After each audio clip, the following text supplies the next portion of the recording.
Peace, everyone. So this is my follow-up, my second review of Reservation Dogs by Sterling Harjo and et al. I can't remember the rest of the names. Taika Waititi, I think. I think there's some other names that were involved. So the last episode that I reviewed, which is, I binge watched the whole first season and then some. I believe it was when Lord Dannon's grandmother died. That whole thing. A lot of interesting things happen after that in the series.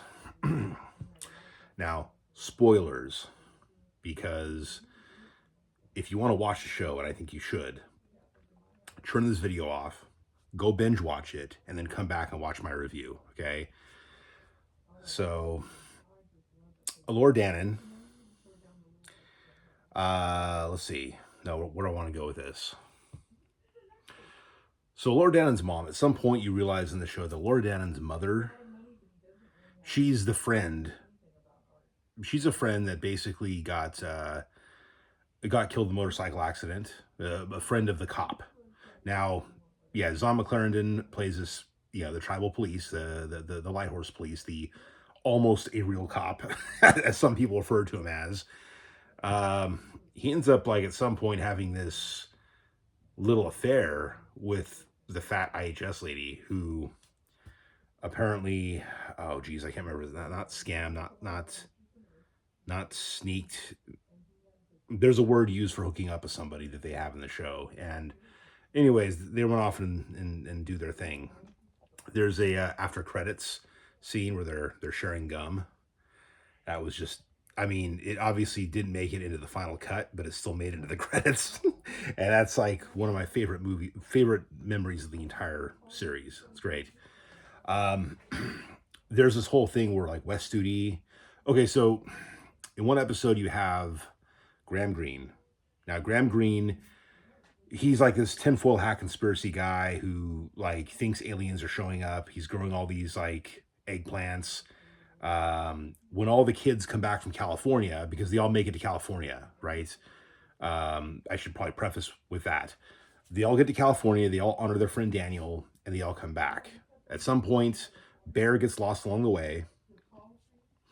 Elora Dannon's aunt, the one that I mentioned in the previous video on the subject, really wasn't involved. She wasn't really doing much. But then she kind of sort of makes up for some lost time by being there for Elora and her friends. Because they lose their money, they lose their car, they lose everything. They follow this white Jesus guy. They make their way to the beach, and they honor their friend, and it was very good. It was very nice. But on the way back, Daniel gets lost somewhere, on the last part of the bus trip. He doesn't make it onto the bus because that ghost Indian, the funny one, wouldn't leave him alone in the bathroom. Go watch the show, okay? Go watch it. And so he gets lost. At some point, he ends up talking to the ghost, and then he ends up getting basically, like, captured by Graham Greene. And then Graham Greene's a tinfoil hat guy, and then at some point the hospital guys show up. He thinks they're aliens. It's actually people from the hospital coming to get him and bring him back to the hospital, right? Anyway, then the deer lady shows up, and she actually, like, gives him a ride home, but along the way she kills somebody. And and I mean, you find out that she's this little girl that was in this she was in this what do you call it, boarding school, and this boy was killed there or something like that. You get the impression, you find out basically that the boy who's carried off screaming, the nuns took away, and there's this young guy in his, like, probably 20s, maybe 30, the oldest. You don't know what happens until the very end, where it's like you see his tombstone basically, and she gets away. The deer saves her, so she becomes the new deer lady basically. So she's not the original deer lady; she's like the new one, and she's a beautiful actress. Okay, definitely of mixed native heritage with lighter skin. So for all those who complain about natives having light skin these days, you wouldn't be complaining about her, I imagine, unless you're a woman who's jealous of how attractive she is. But I digress. The child version of her has very dark complexion. So it's obviously, you have to kind of like suspend disbelief. But the actress is very good. You can see like, her younger version affects the older version. And she later goes back and finds the old guy and kills him. And she runs across several characters in the show, and she like doesn't kill them. I mean, she doesn't kill the cop. Like, you find out that the cop saw her when he was a kid, that she killed some bad people that were robbing the convenience store that he was going to get, I think, cigarettes for his grandma or something. Can't remember exactly. I think that was it. But yeah, so you have the Dear Lady's a good character. Cheese, I mean, speaking of cheese, I'm wearing my Pac-Man shirt. Cheese, I'm going to be honest, because a friend of mine who let me use their account asked me, who's your favorite character? I have to say, Cheese, despite his woke pronouns and that stupid crap, he's actually probably my favorite character. As far as like the most likable person in the whole show, he's one of the nicest guys. Like, the woman's like, grandson, come get me, help me get out of here, right? And he helps. Okay, grandma, and he disappears with her from the IHS. And from that point on, he's going to see her every week. Then he's stuck in a boys' home at one point, and so what happens is, like, he gets out. Like, his friends try to break him out. They try to like distract the boys' home coordinator, and he's like, no, I'm not going to do that. I'm going to stay here until it's time to leave. And he makes friends with the people in there, and then he gets out because the woman, grandma, ends up kind of becoming his grandma. She becomes his guardian, basically. And it's, like the cop, the light horse policeman, he comes and gets him, pretends to make a scene to make him look cool, and then they're gone. At some point later on, after the whole return from California, because I believe Cheese was in the boys' home before that. There's an episode, by the way, where he's like stuck playing video games all day, and like all the old guys have to get him out and take him on a man's trip, and they all have this big fat crying fest. Partly to do with Graham Greene's character, because you have Pothead Uncle, you've got Wes Studi, and you've got the cop. Now, remember, Laura Dannon's mom, she got in a motorcycle accident, and the cop was basically like following the guy who was riding the motorcycle. And, he blames himself for the death of Laura's mom, who is his friend. Now, there's some inconsistencies here in the timeline, by the way. They kind of screwed that up a little bit, because Wes Studi, there's a 1970s episode where they're all doing, LSD. Very good episode, by the way. But it's like, this is where you see the young man version of, Fixico, not old man Fixico, but turns out it's Graham Greene's character. He's also Fixico, right? They're first cousins, and there's some issues between them that they didn't really fully resolve at the time. So, and that becomes a major part later on in the series too. As the kids decide to basically try to break him out of the hospital. There's this whole concocted plan. It's so stupid, but it's entertaining. So go watch it. Okay. So yeah. Anyway, the 1970s episode was probably my favorite episode, because very vintage, very cool.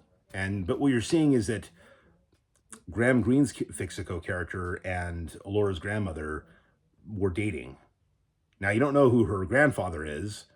You do find out that Ethan Hawke is her dad. He's pure white, and that's like the second to last episode. And it's a really good episode, by the way. Honestly, like, that's a good episode. As a father, I look at that episode, I'm like, okay, yeah, he obviously screwed up by not being involved in her life, her entire life, basically, since she was 1 year old. You can also see what happened. You can kind of see, he admits his own faults, and it ends up ending on a good note. And he has other kids, and those kids want to know their sister. It's actually a really nice episode. Okay. But the 1970s episodes, you realize that Fixico, you have, Graham Greene Fixico and Laura's grandmother were dating. Wes Studi was their buddy. Pothead Uncle is also their buddy.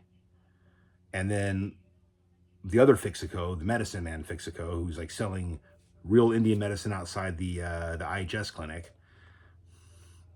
All these details, man, it's something else. Okay, they're all hanging out together. They're all buddies, and it's here's the inconsistency. Pothead Uncle, early in the series, he mentions Laura's mom was like his sister cousin, like they were not brother and sister, but they were really close. This is impossible. He's the same age as the grandmother. Actually, he's older than the grandmother by at least a year because he graduated high school before she did. Okay, that's and basically the Graham Greene Fixico, like he lost his shit because I would say he had a bad trip on LSD, and that's not surprising because everyone else is having a great time and it's all cool, but like, nope, and that screwed him up for life. And the crying fest between the old men, it was over that. It's like we had a friend and we couldn't help him, and we should have been there for him and we weren't, and da da da da da, and they're all crying. And Cheese is actually having to act as like their counselor coordinator when they're supposed to be helping him bring him into manhood, taking him out fishing, right? Instead, he's helping them to like get past their emotions and come to terms with the mistakes in life and how it affected them. Okay, it's fantastic the way it's all thrown together. Okay, was I getting at with this? So yeah, they kind of screw that up because if you look at it, Laura's mom and Bear's mom are roughly the same age. I would say Bear's mom might even be like a year or two older, right? And she would be in her like early to mid 40s. Laura's mom, as of the making of that episode, she would have been like if she was still alive, she would have been like 39, 38, maybe 40. She wouldn't have been like 45 or whatever. So that's kind of something to think about as well. And she shows up as a ghost to Laura's mom. And, you look at the way her character acts as a ghost, and then you look at the way that she was, snagging. That's what it is. Snagging is when you hook up with somebody on the res, I guess. So yeah, the cop and the fat IHS chick snagged. She also admitted at some point that, that she snagged this one guy, this one chick's husband and her son, but not at the same time, right? Okay. Getting back to Laura's mom. The way she hops in the back of that guy's motorcycle before she dies, the way that she acts as a ghost character, it's very obvious that she's an immature idiot. And that's, we're all young, we all make mistakes. You can say that all you like, but when you have a kid who's like a year old, you find out, again, in the Ethan Hawke episode that he thought he was getting back with her. But nope, she just invited him to go to the 1-year birthday. And he was in love with her, but she kept like breaking up with him. And then you see her riding off on the motorcycle with this guy. And it's like this idiot on a motorcycle who's like, oh yeah, you're not even a real cop, and just rides off. And it's like, and then they get in a crash and they die. And then Laura Dannon has no mom. No one has a picture of her until the dad pulls out a picture of her as a baby with her mom. You know what I'm saying? So what I see there, and this is something and this is relevant to Indian country outside of all the other interesting stuff I might have mentioned. And obviously there's a lot of fictional elements in this whole series, but there's also like types and shadows of reality. And this is one of those. Laura's mom was an idiot. She wasn't just young and having fun. She was an idiot. And she was immature and irresponsible. And even as a ghost, her character still acts that way while trying to help Bear's mom get through stuff, right? It's just like, it's almost like Bear's mom has to like, on some level, counsels her back. It's like, well, have you ever raised a kid? You know what it's like? It's like, no, I don't. And that's the problem. It's like, yeah, you're the problem. You're the reason why, right? It's just like, but I see people that it's like, they're young, they have kids really young, they're not mature, and they make all these stupid decisions, especially I've noticed this with a lot of Hispanic girls, just getting with all these loser idiots. And it's not just Hispanic girls, it's not, but I've seen it a lot. That's all. And yeah, they're just, you know, they got kids. They're dragging them along with these loser idiots, and yeah, it's just the kids are along for the ride.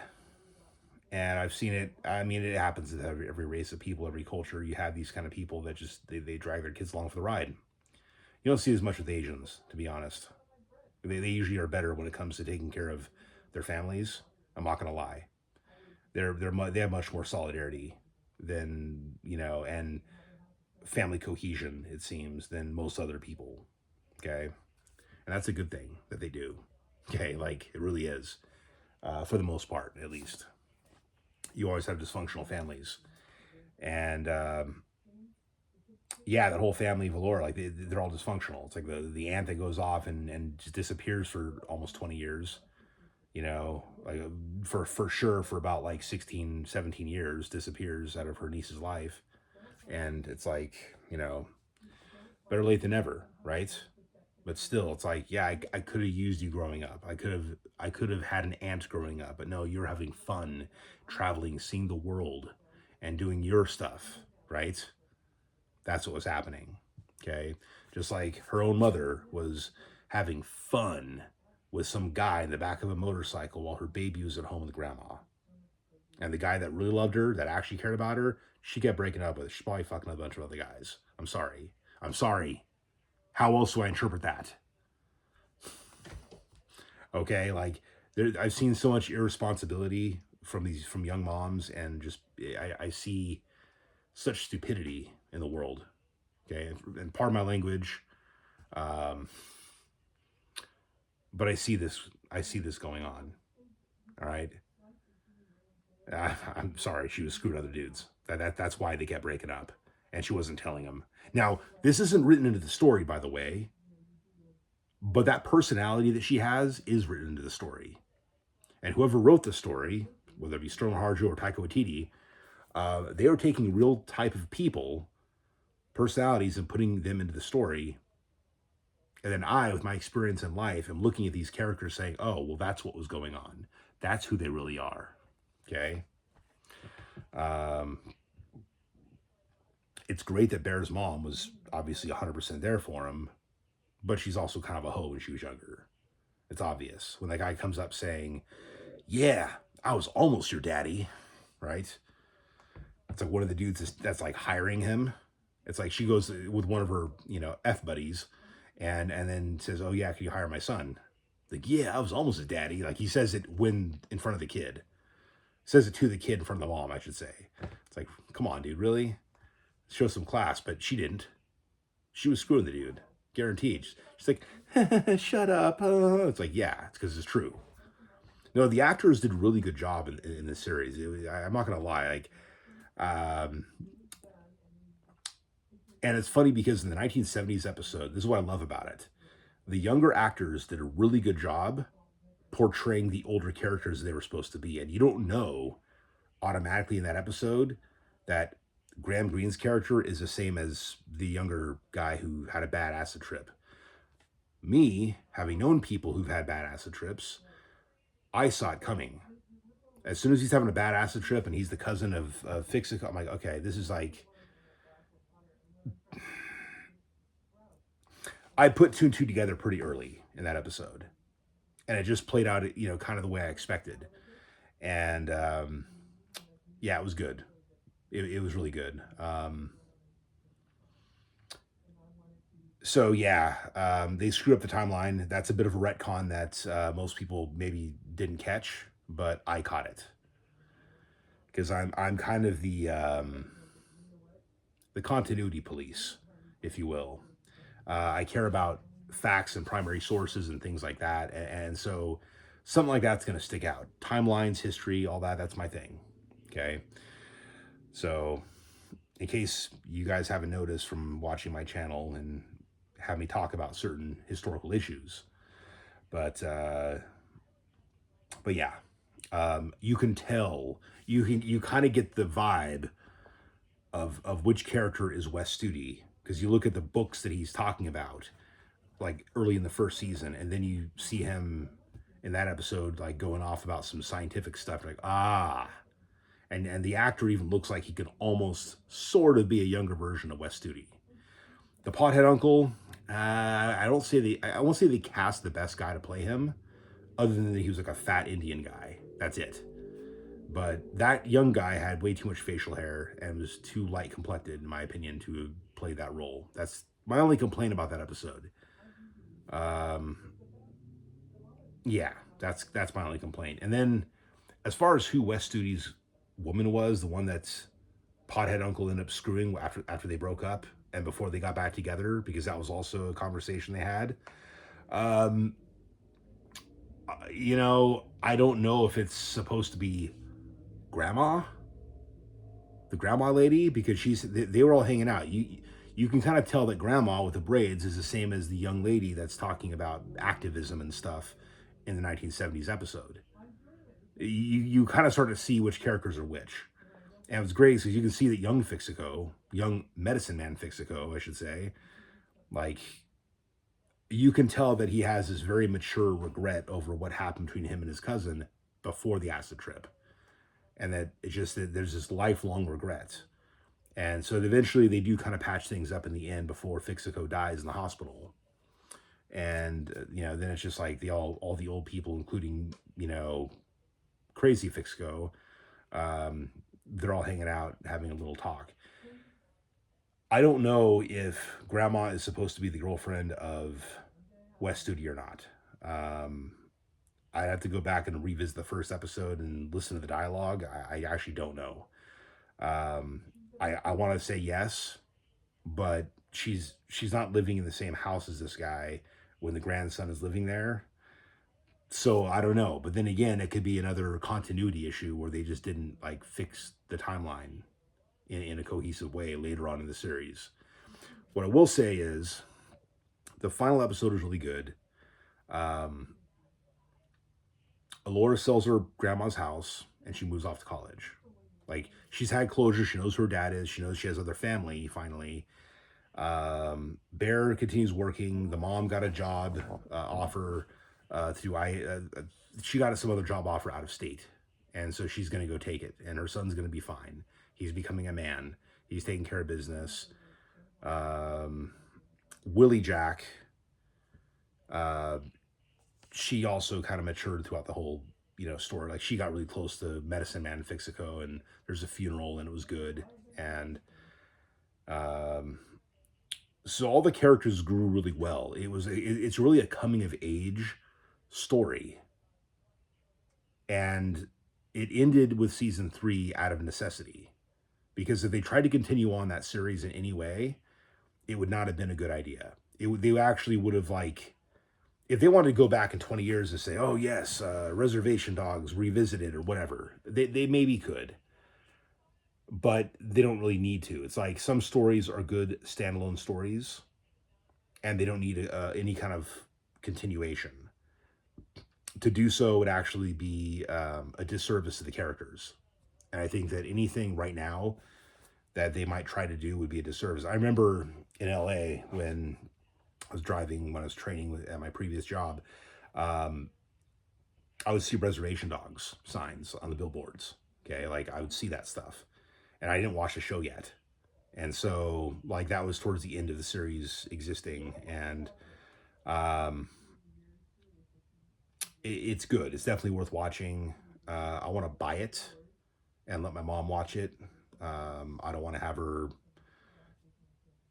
to plug my friend's account into multiple devices and then have there be issues. So I would like to buy Reservation Dogs if I can. I think right now it's like streaming it, you can only do through Hulu. So I think, is that right? Anyway, yeah, there's limitations on where you can view it. So, but oh yeah, the city of Okern, it's basically Okmulgee. It's portions of Okmulgee. It's neighborhoods that I probably didn't really see.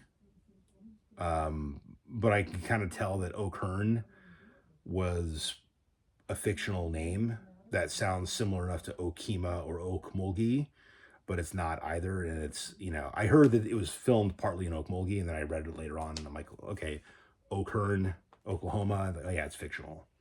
I kind of knew, but I had to double check. So, but yeah, go check it out. It has a lot of native actors. It has a lot of regular people. Like most of these are not professional actors. I could tell they're very authentic in their presentation of who the character is. It's amazing. Like I've seen the fat slutty type of ladies who probably work in an office. You know what I mean? I've seen the single moms. I've seen the irresponsible single moms. I've seen the responsible single moms. I've known people who grew up with dads that basically walked out. Then you have guys like myself who my dad died when I was 6. Okay. It's I've had to reconnect with long lost family that I really needed growing up, and they just weren't there when I was younger, and I really could have used them as well. So I get Alora's character, I get Bear's character. The difference is my father didn't abandon me like Bear's character did. Um, you know, it's just the way it is. You know, so, but there's so many parallels that fit. You know, despite all the funny fictional elements like that, I kind of didn't realize this early on, but the kind of drug-headed, what do you call it, junkyard owner who was constantly like talking about Allure Dannon, like, oh yes, Willow was a great movie. Like it's Burgle Cut's junkyard or something like that. It's like Burgle Cut from, you know, Willow's hometown, the guy that nobody liked, the guy that was rich that everybody thought was a jerk. He's the tallest dwarf in the village, Burgle Cut. So I thought that was kind of funny. All of these different references to movies, I was catching like almost all of them, and it was funny. So this I mean, the show could be good for all ages. I mean, not little kids because there's too much, mature content, but like I think it's kind of aimed at an older audience, but is also good for a younger audience in their 20s. So definitely recommend it. Check it out. The Ghost is funny. The Ghosts, because there's a couple of them. Well, I don't care much for Laura's mom. Laura's mom is actually maybe my least favorite character in the show because of her just sheer irresponsibility. I've seen that in life, and it disgusts me because my mom took good care of me growing up. She's not perfect, but she took good care of me growing up. She tried her best. You know, she worked hard. She took care of me and my brother. And, that's so I respect, even though Bear's mom's she was kind of, a slut at one point. I respect her as a character because she was always there for her kid. Okay. And Laura's mom, by her own choice, made really stupid decisions. And, um, yeah, I just, I don't like her as a character. I mean, here's the thing. You're not supposed to like the lady at the IHS. She's supposed to be kind of a bitch. I like her more than Laura's mom. Put it that way. So, but my disdain for certain characters, my reaction to them shows how good a job they did portraying these characters. Maybe better than they even realized they were doing, to be honest. So, and I'll leave it at that. Go watch the show. Binge watch the whole show like I did over the course of 2 weekends. And I'll catch y'all later. But for watching.